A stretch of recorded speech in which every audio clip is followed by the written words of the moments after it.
Գրկում մի ամբողջ տիեզերք, հոգում անսփոփ ցավ ու կարոտ։ 3 տարի անց Ավետիսյանների ընտանիքում ավելացել է նոր երանգ։ Մարտինից Մարինա ինքը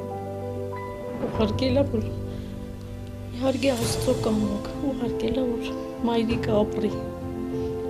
Իմ լույսն է, իմ հույսն է։ Նորածին Մարին 2022-ի սեպտեմբերի 13-ին զոհված Մարտին Ավետիսյանի քույրն է։ Ամեն անգամ գնում գալիս էր թույշս համբուրում Մարտինս, ասում էր մամ, ոնց եմ ուզում մի հատ քուրիկ ունենամ, ամեն անգամ, բայց ամանչելով։ Հիմա իր ուզած քուրիկը լույս աշխարհ է, Աստծո կամոք հրաշքով գրկում է։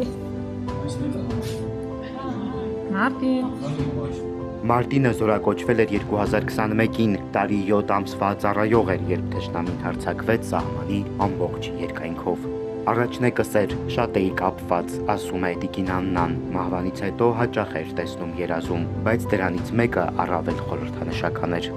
Ամենատպավորիչ երազը, որ տեսա, դեռ երկրորդ տարին չէր լռացի անմահանալու, ասես մամ ինչի համար ես լացում։ Ասեցի Մարտին ջան, 2 տարիա քեզանից լռանում այս լուրջ չունեմ, ասեցի մամ,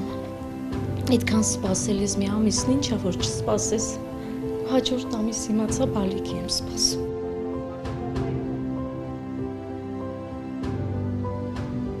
Մանվերթով քնած հրաշքը ծնվել է 3 կիլոգրամ քաշով ու 50 սանտիմետր հասակով։ Հաշվի առնելով եւ տարիքը եւ այն հանգամանքը, որ վերջին անգամ ծննդատուն է հաճախել Աննան 20 տարի առաջ, սպասվող հնարավոր բարդությունները մեր կողմից երևի ավելի շատ էին, քան թե ինքը հղիությունը ոնց ընթացավ։ Հղիությունը ընթացավ այնքանով լավ, որ եւս մեկ անգամ չի դիմել ստացիոնար պարկելու նպատակով եւ որևէ բուժում ստացիոնարում ինքը չի ստացել։ Ապրելու լույս ցավի միջով։ Կյանքի նոր իմաստը ամուր գրկած Տիկին Աննան մեկ մաղթանք ու հորդոր ունի բոլոր բախտակիցներին։ Սա մեր լույսը ապրեցնում է մեզ բոլորին, թող բոլորը ունենան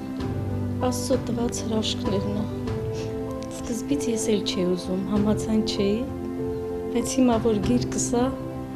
արդեն ամեն ինչ ասված է։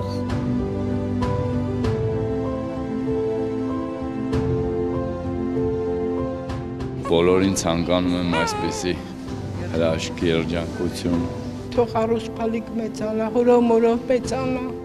Մարգարյան ծննդատուն, մոր եւ մանկան առողջության պահպանման գիտահետազոտական կենտրոնը ընդունել եւ ընդունում է հերոսածին բազմաթիվ կանանց։ Մերօրյա հերոս կանանց պատմությունները որքան տարբեր, այնքան էլ նույնն են։ Անսահման կարոտ, որ փորձում են այստեղ սփոփել մանկան առաջին ճիչով։